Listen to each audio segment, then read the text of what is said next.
Hello everyone and welcome to today's video. My name is Senna and you are watching SnorlaxTCG, and today I'll be your guide on how to play Pidgeot control. So, why should you play the deck? Well, it's very good, and also it's just cool to see your opponent struggle to find their throw or their switches or like the cards they need, and they can't find it, which is really nice. And also Winter Arc. So there are 3 win cons in the deck.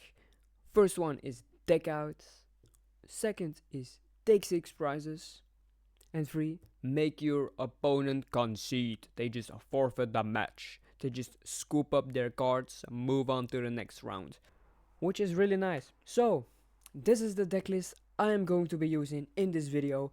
This deck list is absolutely goated. A shout out to All Out Blitzel. He is tagged in the description.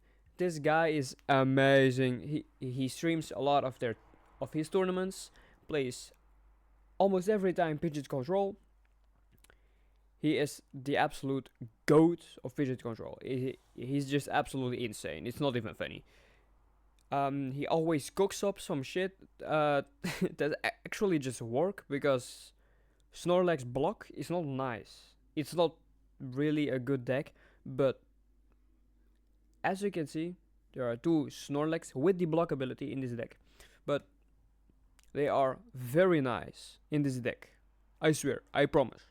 But more on that later in the matchup guide and the win cons.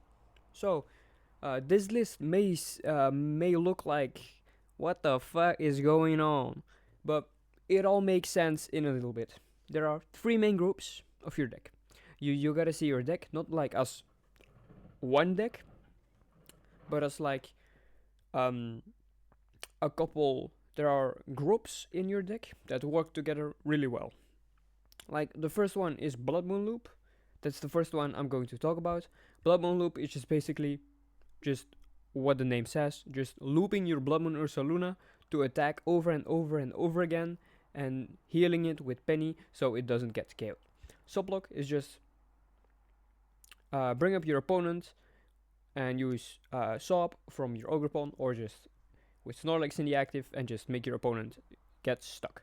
And then deck out, just your opponent having no cards. Basically, after a successful subblock, you can wait till your opponent has no cards in deck, which is really nice. And then you basically just win the game. So the first win con is Bloodmoon Looping. Bloodmoon Looping just really means, like I said before, just reusing your Bloodmoon over and over and over again. Bloodmoon has 260 HP. Really big guy. With Bravery Charm, you can get that HP up to 310 HP, which is really nice. And you just attack Bloodmoon for 240, and during your next turn, this Pokemon cannot attack. You're looking at this card and you're like, that's actually just, well, it's a high number of damage, but how the fuck are you getting 5 energy cards on this Pokemon? Well, if you look at his ability, Season Skill, this makes Bloodmoon just absolutely fucking busted, because Bloodmoon Season Skill reads, Bloodmoon used by this Pokemon costs 1 colorless less for each prize card your opponent has taken. If you play Charizard EX before, with the Radiant Charizard, it's basically the same, but the Radiant Charizard still needs a fire, even when your opponent is on 1 prize left, but this guy doesn't. He can just attack for free if your opponent has 1 prize card left, which is absolutely broken. And this motherfucker has more HP, so I mean, that's broken, right? So you kinda with the ability, it looks really weird, like how many energies do I have to attach to it when your opponent is on that amount of prize cards? Well, let me be clear. Just look at your opponent's prize cards, count them, like 1, 2, 3, 4,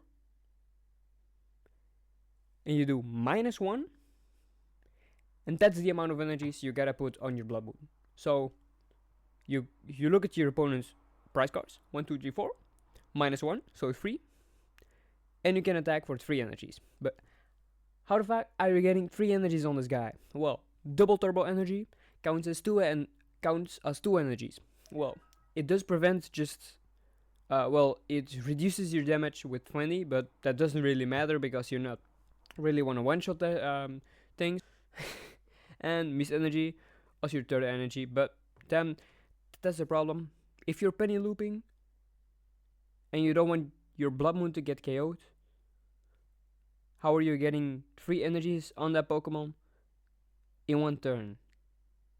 That's like, with double turbo you get 2, but you cannot attach Mist. Well, there is something called counter gain, which makes this win con absolutely fucking busted.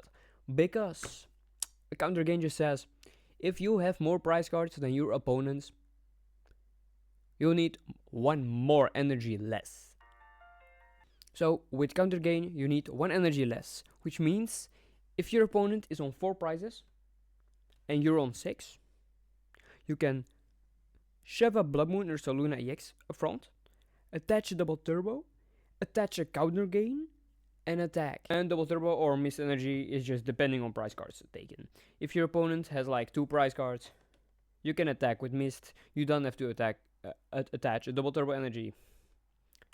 And next up is Soblock. Soblock exists of Wellspring Ogerpon EX. Wellspring Ogerpon EX has 210 HP, has 2 attacks. The second attack you're not going to use in this deck.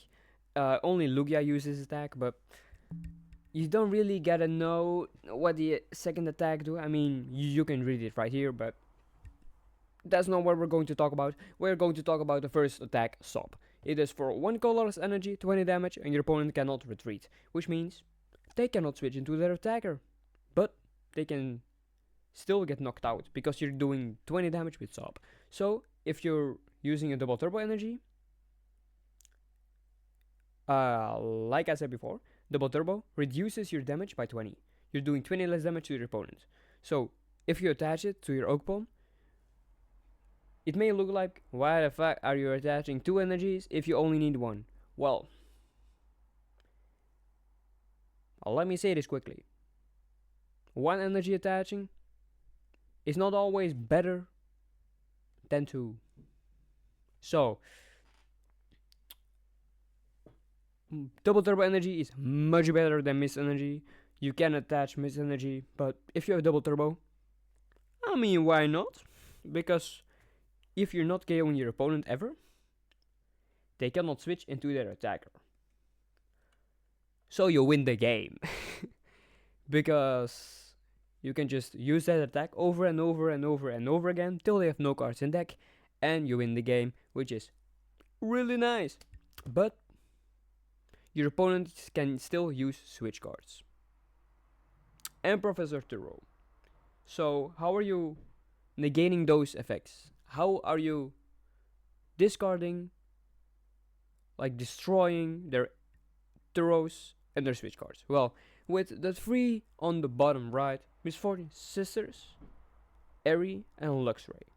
Luxray for a double colorless energy, 30 damage, minus the 20, 10 damage, and you look at your opponent's hand, choose the trainer card, and discard that. So if you see like, my opponent has like a 12 card hand, and he hasn't played any Turo, Fang Snipe, just keep on Fang Sniping. You can actually use Luxray with Bravery Charm and a double turbo in the early game to just tank a lot of hits and just penny him up, use him again to get rid of their switches, their Turos, their Ultra Balls, their Rare Candies, all of the trainer cards they need to play the game. You can just get rid of them with Luxray. Luxray is just absolutely, he is amazing in this deck. And then you have Eri. Eri is just look at your opponent's hand, discard up the 2 items you find there, which is really funny against like Lost Box or Charizard. With Lost Box to discard their Mirage Gates, their Switch cards, their Super Rods, because most of their deck is item cards. And against Charizard you can just get rid of their Rare Candies, and in combination with Luxray you can do a lot of things. You can like discard a Super Rod or Rare Candy and Fang Snipe, get rid of like an Ultra Ball, so they don't get your Dusclops and shit. And then Misfortune Scissor is just look at the top 5 cards of your opponent deck, discard any amount of item cards. So if you're playing against a deck that has a lot of item cards, most of the decks play like 20 item cards, but but some decks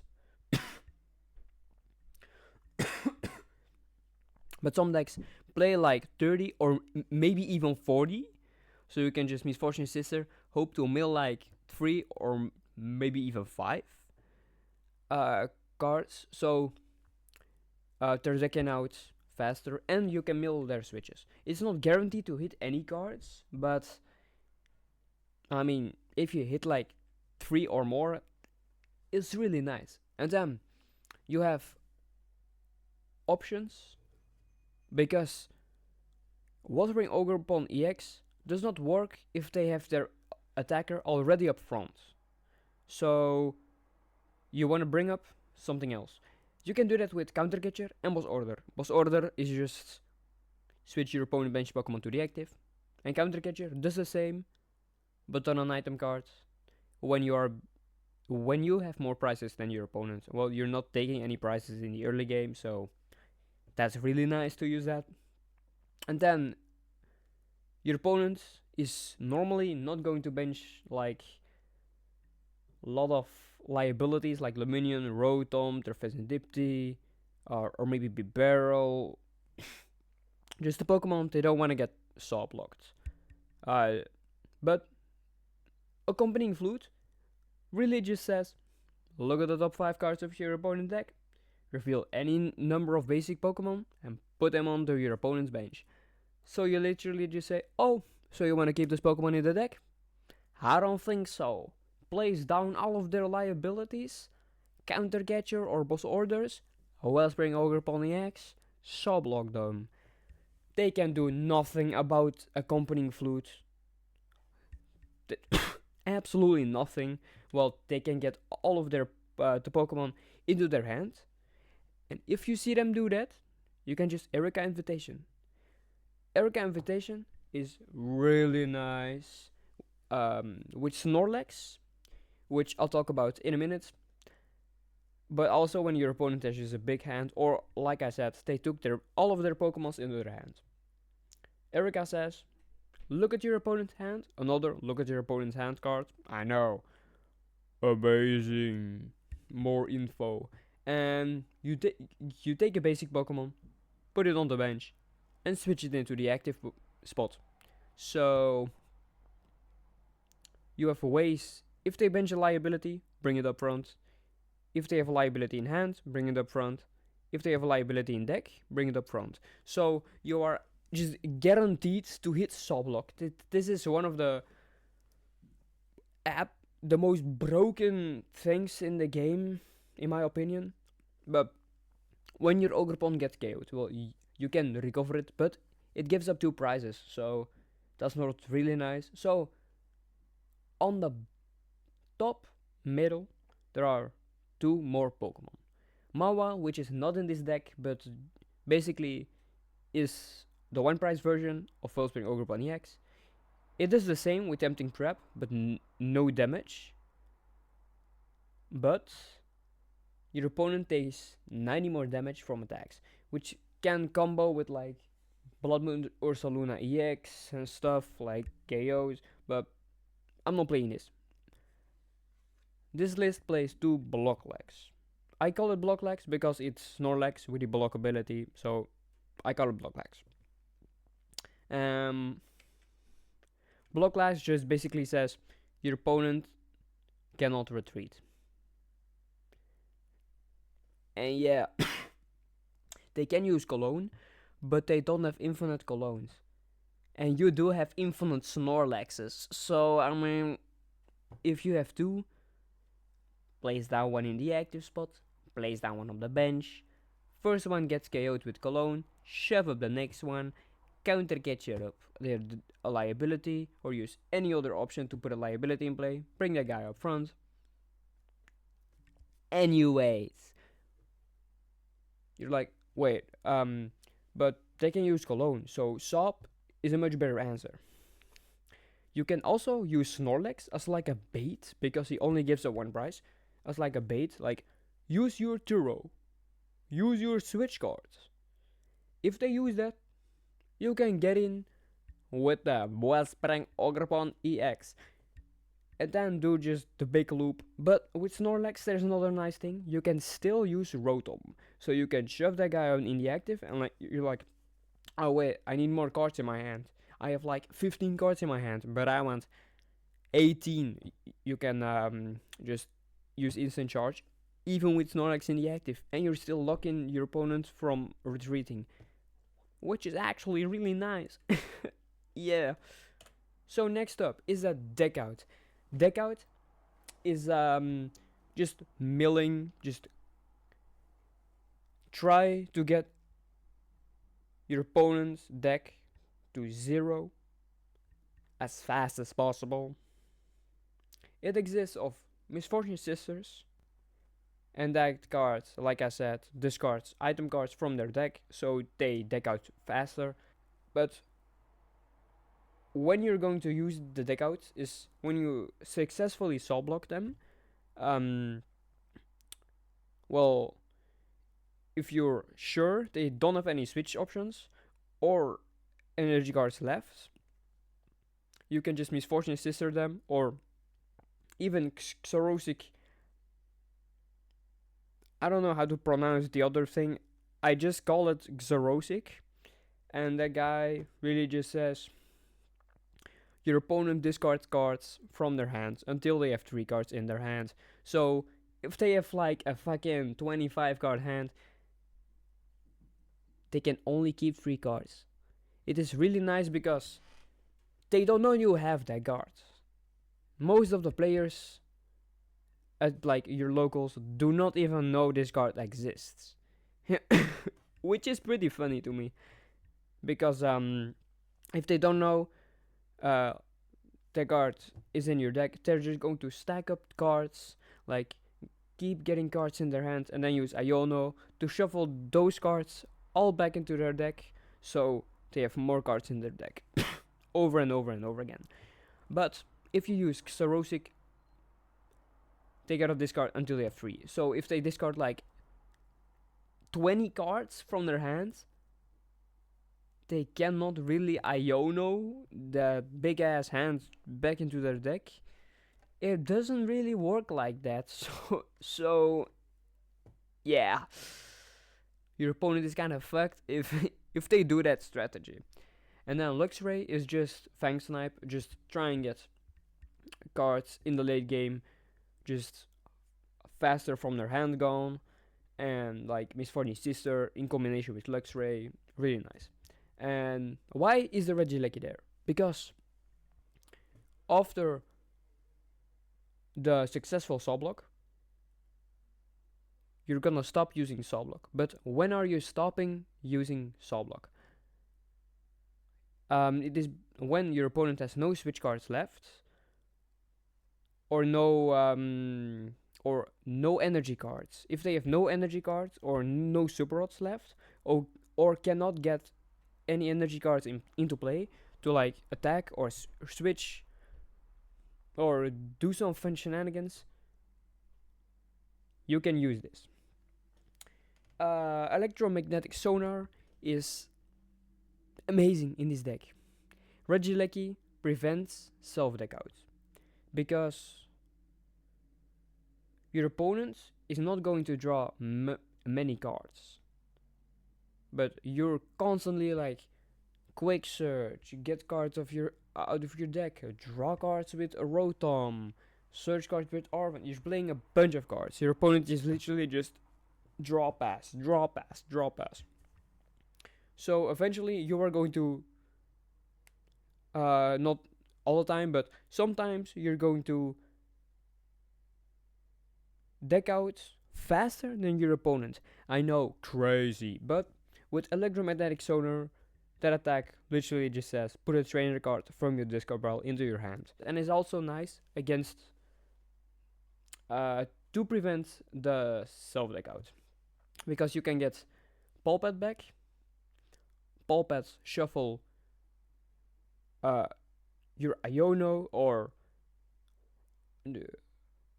Roseanne's backup back, electromagnetic sonar next turn, get Pal Pad back, and keep on refilling your deck with like Pal Pads and all of your supporters. Use your supporters, or you can even just get Night Stretcher or something. You can get everything you want. It's absolutely insane. So Regieleki is when you are digging out yourself, use that guy. When your opponent is stuck in the active, without you having to use Sop or a Snorlax in play, you can use Luxray. And if you have to keep Sop, your Ogerpon, or your Snorlax into the active, you use Misfortune Sisters and Xerosic Machination or Machination, whatever the fuck it's called. I don't even know. So now this this slide looks like a whole. This looks like a massacre, but let me tell you, this is very nice. So I'm going to talk about all of these matchups. First of all, Lugia matchup. Lugia matchup. It's yeah, that's the one with the skull emoji. Well, just not only Lugia discarding the stadium, so even if you play Temple of Sinnoh, Lugia can just get rid of that.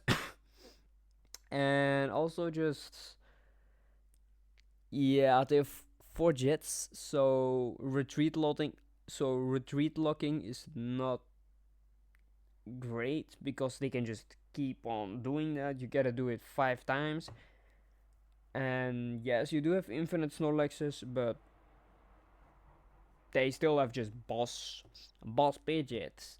Jet energy, they're Cinccino with 5 energies, nuclear Pidgeots, and the game is basically over. So against Lugia, if you really want to beat it, you can play Giacomo, Regieleki, and just Temple of Sinnoh spam. But with Temple of Sinnoh, you're also getting rid of your own special energy, which is not really nice. So if you're up against Lugia, you're basically chalked because it's just a really hard matchup. You're just kind of fucked. And next to the left is I almost wanted to say Regidrago, but Terrapagos. Terrapagos was really nice, but it kind of fell off, but it's still popular. Not gonna lie. The game plan is just shove up Mimikyus as fast as possible, so they have to use their Rotom, their Fan Rotom. And if they use their Fan Rotom, they have to attach Jet Energy onto the guy, because if they have a double Turbo Energy, Rotom is only hitting 50 damage. So they're two-shotting your Mimikyu, while you are like Misfortune Sister, Xerosic, like destroying their whole game plan. So they have to commit their only Jet Energy to KO the Mimikyu, and you have 2 Mimikyus. Yes, they can do that, but their Jet is gone, and they basically have only Prime Catcher left as their switch option. And also they have 1 switch left, so you can Eri that, or Misfortune Sister, or Luxray it in the early game.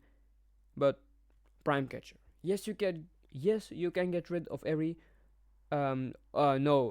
Yes, you can get rid of Prime Catcher with Eri or Misfortune Sisters, but how are you guaranteeing to get rid of that card? Well, if your opponent cannot play that card, yeah, if your opponent is just not able to play that card, that's nice. So that's why Genesect is in this deck. Ace Canceller, Ace Nullifier. That guy basically just says, is this Pokemon has a tool? Your opponent cannot play any Ace packs from their hand. Which means no Prime Catcher, no Maximum Belt, no Giant 3, no like Secret Box, no Unfast Stamp. which is amazing, especially for like decks that use Prime Catcher heavily, like Raging Bolt, um, uh, Lost Box, Regidrago, Terapagos, all those kind of things. And you also just, if you play Giacomo, which is not in this deck, but if you play Giacomo, you could actually just use Giacomo, discard one special energy from all of your Pokemon, use Regieleki, get that energy back. No, get your Giacomo back, and just keep cycling that. And eventually, they have no energies left to attack, which means you can just mill Misfortune Sisters, fucking Luxray. Yeah, this is the matchup where if you play Giacomo, you auto win with. If you use those two cards, you basically just have a guaranteed win against Tropicals, which is really nice. Next up is the Guardi. If you're playing against a good Gardevoir player, like me, I am very great with Gardevoir. They can still win, but it's not always a good Gardevoir player. There are still a lot of new Gardevoir players out there, and just the game plan is Gardevoir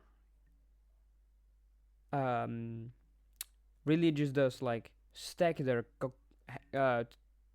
all the cards from their deck into their hand, and then use Iono to get them back, draw cards.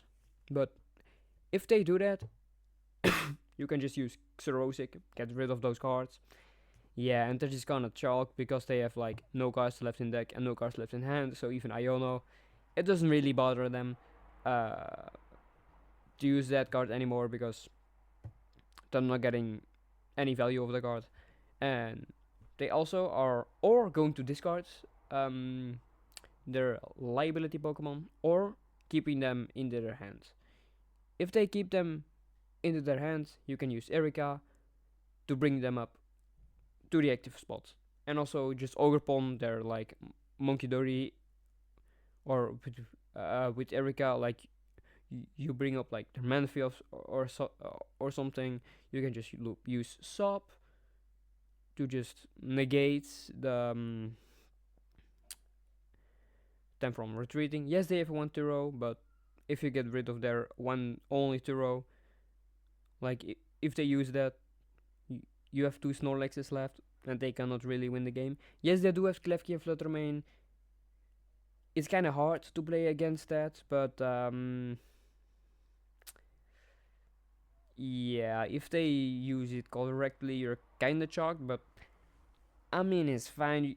You can just use Snorlax and just counter catcher to just bring up like I don't know, like their Monkey Dory or their Fezandipiti or whatever they have in bench that they don't want to attack with. And next up is the Cloth matchup. The Cloth matchup is really when the Snorlax really just comes together, because Cloth it's basically like the hot new deck. You can beat it again if you play just Giacomo, because they only have 4 double turbos, they have only 4 energies. So if you Giacomo, discard their energy, Regieleki, get back Giacomo, they attach another energy, use Giacomo again, discard that card, and you discard the energy card again. They can just keep on attaching their energies, but only 4 times because they only have 4 energies, and you have like infinite amount of Giacomos, so Cloth cannot do anything against that combo. But this list doesn't play Giacomo, but if you want to like guaranteed to win against Cloth and Galapagos, play Giacomo. That's absolutely insane. And Snorlax, they only have Pidgeot and Latios, and I think maybe one switch. So if they use switch once, you just send up the other Snorlax, and they can do nothing, just absolutely nothing. You can send up Ogerpon, but Snorlax is a one prizer, and you can still Rotom or just do the things you wanted to do, like draw more cards without having to use your attack. And in the late game, it's also very great to use Bloodmoon Ursaluna. Well, only if you have protective goggles or if they don't have any energies left. Because with protective goggles makes your Pokemon, your basic Pokemon this card is attached to, have no weakness. So your Bloodmoon Ursaluna has no weakness to fighting anymore. But the problem is, if you don't play the protective goggles, you're kind of just saying like, ah yes, okay, so my Bloodmoon, if I attack with it, it's basically just instant knockout with a glove. So yeah, if you don't play protective goggles, never go with Bloodmoon Ursaluna EX. Just don't do it. So if you, with this list, just Snorlax, counter catcher. That's the way to win the game. And then, against one of the harder matchups is Regieleki. First of all, they use Curium. Your board gets absolutely just wiped by Curium Strifrost. And you use Thorton PG back onto your bench, Candy Pidgeots, and you're chilling. So that's really nice. And the Defiance Vest also, just because this list plays Secret Box and not Hero's Cape. Hero's Cape says your Pokemon this card is attached to has 100 more HP, but you don't play it, so your opponent can just Giratina freely, which is not really what you want. But Defiance Vest just says if you have more prizes than your opponent, you reduce 40 damage. Just this Pokemon takes 40 less damage if you attach it to like your Pidgeots. It's really nice because if they use Giratina V-Star to do 280 damage, they're dealing 240 damage, which is not even KOing Bloodmoon Ursaluna EX. And that's really nice if you can like Bloodmoon loop that in the late game. But in the early game, you just kind of want to just shove up Mimikyu and have them waste their Cologne, maybe their V-Star, to get Cologne back for to KO the second Mimikyu, because they cannot really get around that. Just place a Mist Energy on the Mimikyu so they can't even Dragapult, like boss order something else on your bench and hit Mimikyu with Dragapult. They cannot do that, but they can still Prime Catcher around that. So to negate that, bench Genesect immediately and attach a tool. So they're not going to like Prime Catcher up something you don't want to get KO'd. Yeah, Genesect is the real MVP together with the Defiance Vest. Defiance Vest is absolutely insane in the Regidrago matchup. It prevents your Pidgeot from getting KO'd from the Giratina attack, and the Bloodmoon Ursaluna also from getting KO'd by the Giratina attack. And next up is Lost Box. Lost Box matchup is just kinda easy, but if you look at the deck list, like, oh damn, the deck plays like 9 switch options, you're cooked. Well, no, because you can just Luxray all of their switch things, Eri, Misfortune Sister, spam those cards, get rid of all of their switches, Mirage Gate, Super Rods, just get rid of all of those cards, and also use Genesect as like Ace-Spec Negator, so they cannot use Prime Catcher or any other Ace-Spec they're going to play. Mostly it's currently it's a Lost Pikachu that is the most popular. So they use Prime Catcher, so bench Genesect. You don't have to bench it immediately, but a Genesect is kind of nice to just prevent your opponent from Prime Catchering. And Eri and Misfortune Sister are just insane. It's Misfortune Sister is hitting like 4 or 5 item cards every single turn. If you use that, you can Regieleki loop it, or use Eri and just Pal Pad. Just keep popping and over and over and over again. And then with the Charizard EX matchup, you play one TM Devolution and a Regieleki, which means TM Devolution devolve all of their Charizards and Pidgeots. Regieleki use and get Devolution back into your hand. They have to evolve with Rare Candy again. TM Devolution again. They have no Rare Candies left. Trap something in the active. Iono them to low hand size and just mill. Just Luxray, Eri, Sisters. Just get rid of all of their cards and you win the game. But to achieve all that, also just Mimikyu up front is very nice in this matchup. Because Charizard has to Dusknoir on your Mimikyu. Or Charmeleon, but if they Charmeleon, you just KO it with Bloodmoon. If they use Charmeleon to go through 2 of your Mimikyus, you can kill with Bloodmoon the Charmeleon, so they don't have any Charmeleon left, and then you can just Regieleki, TM Devolution, keep on cycling that.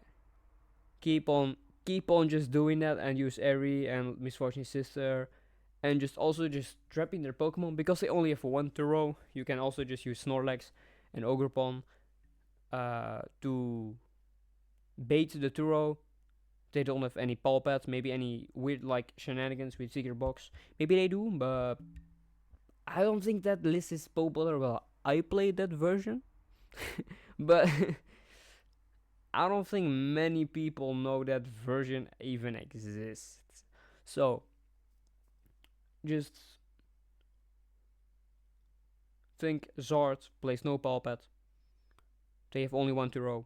If they get rid of that Turo, or their Thorton is also, they have 1 Turo and 1 Thorton. If they get rid of those, you can trap something forever, which is really nice. And then against the Raging Bolt matchup, it's basically the same against Charizard or like Terapagos.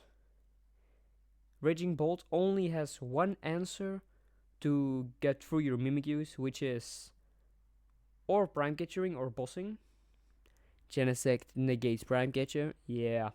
And use Sandy Shocks or Flutterwing.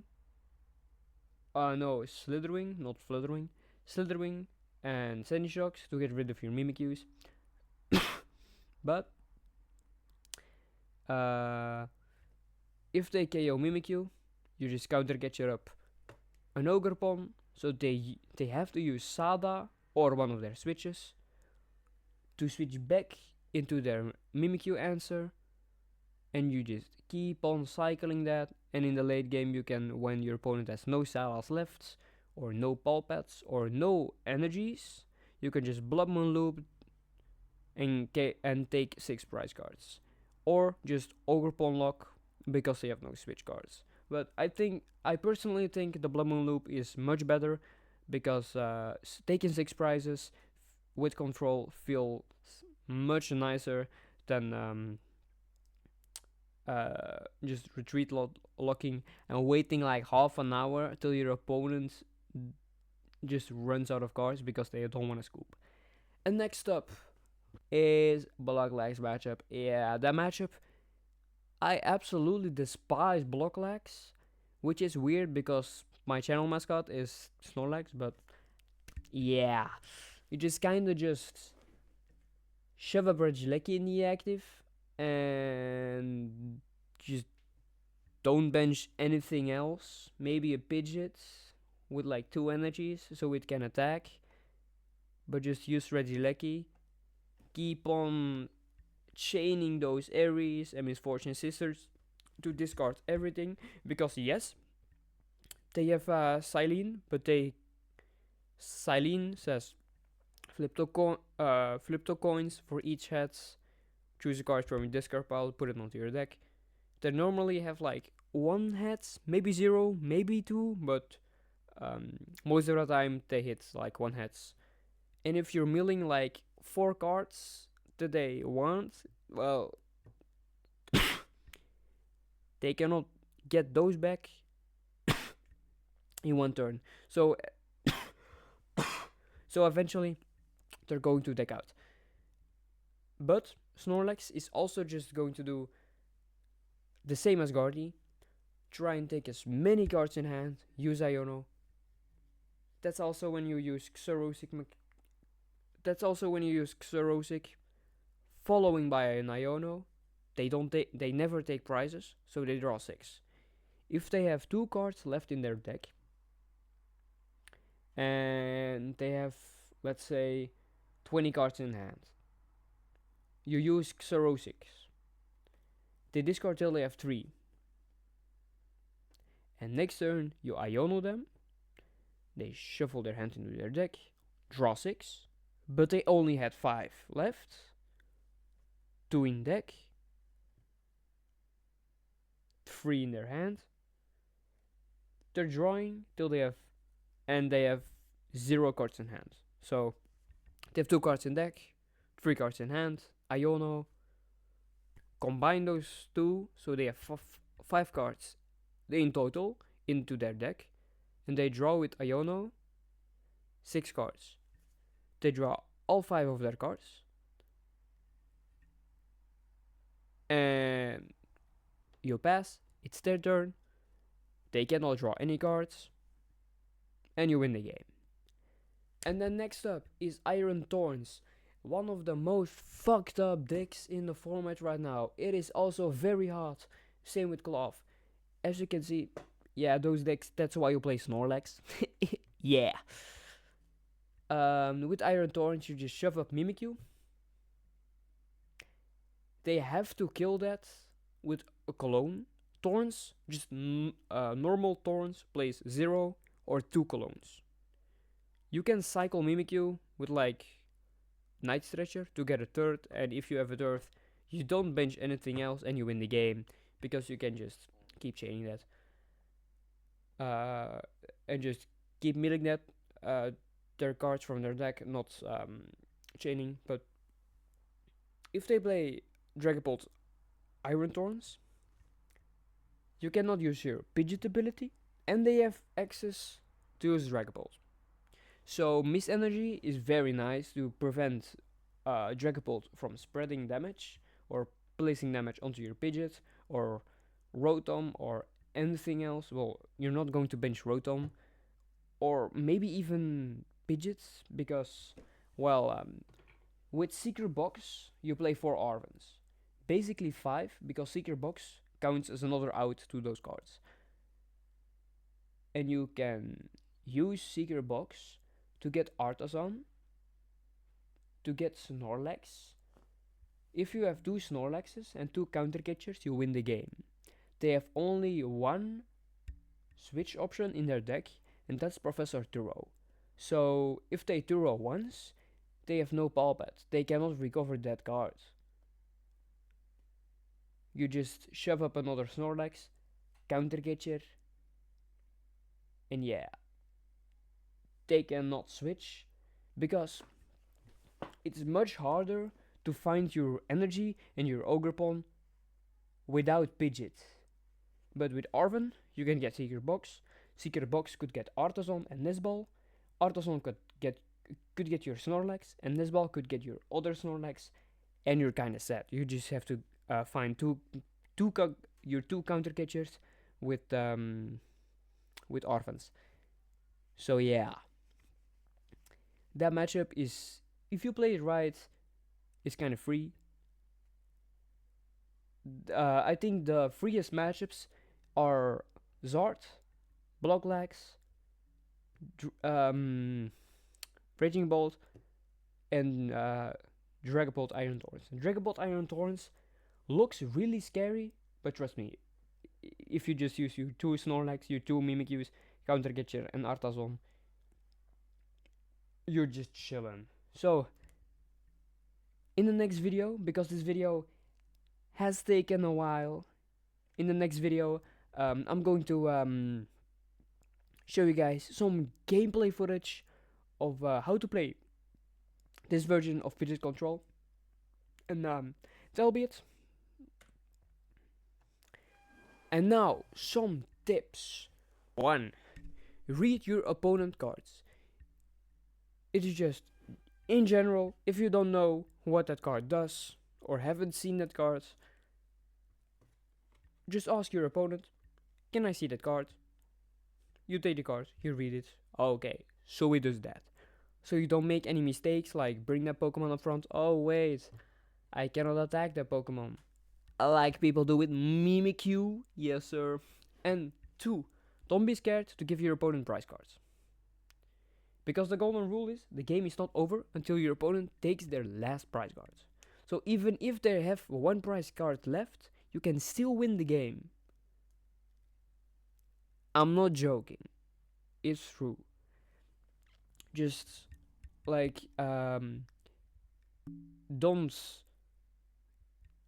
if they have like a Charmeleon in the active and you have a Mimikyu, you don't have to Penny heal the Mimikyu. You can just get just let them KO the Mimikyu, so your counter catchers gets activated.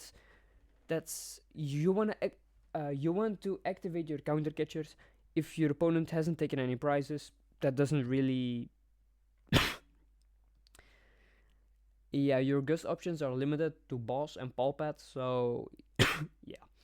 And 3, very important, look through your deck and check what's missing, the cards in your prize cards, so you know what resources you have access to.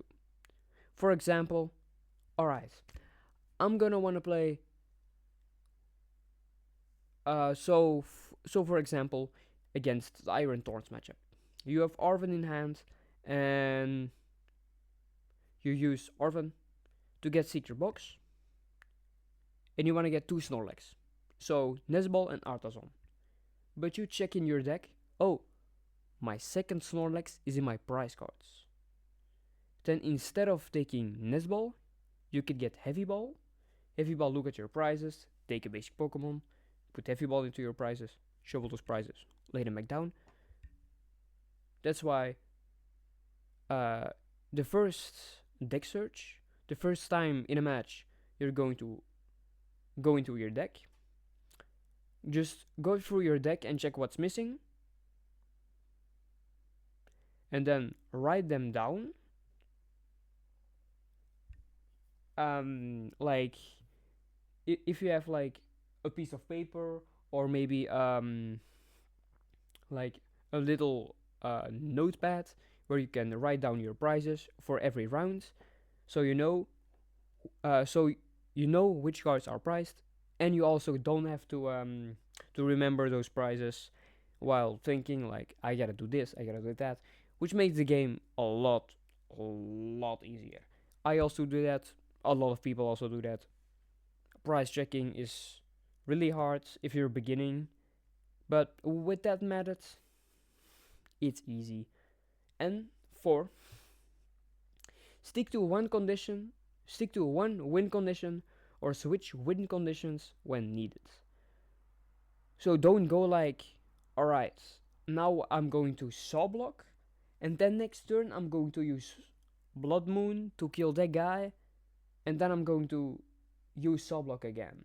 That's, yeah, you're kinda just, because if you're Saw Blocking, they can't retreat. If you use your Bloodmoon, they can retreat. So just stick to one win con, like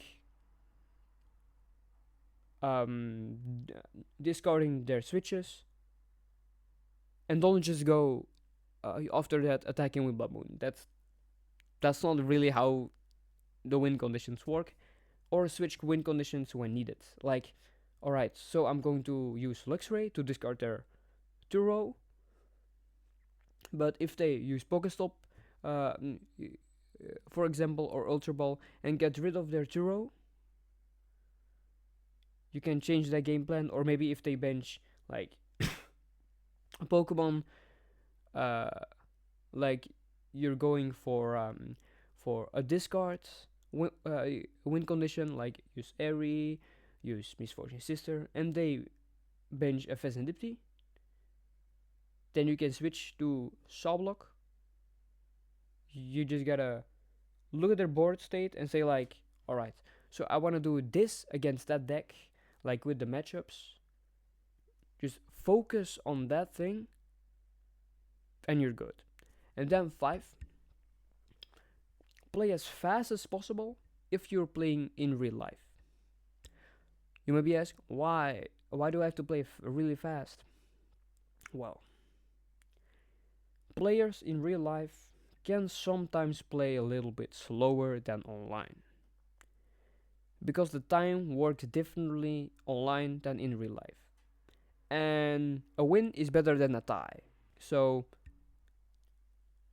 and also your opponent is basically just doing all they can to do like a win condition, like, oh, I gotta find my Turo, but I cannot quick search it for it right now because I cannot use that. They're going to draw like a bunch of cards to try and find the right card they need, do a lot of actions, which takes a while. So your turn, gotta be like Pidgeot quick search, take a card, use that card, attack, or just instant charge and pass. That's basically what your turn just needs to be. Also, do not be afraid to, if you know, or if you see like your opponent has no possible way to win the game anymore, just call a judge. Like, just just just call a judge and just say like, yeah, my opponent is slow playing and he does not have any actions to win, but he's playing like Ultra Ball, look into his deck just to buy time, to get rid of as much time as possible, so it's a tie. And you don't want that in a best of one, because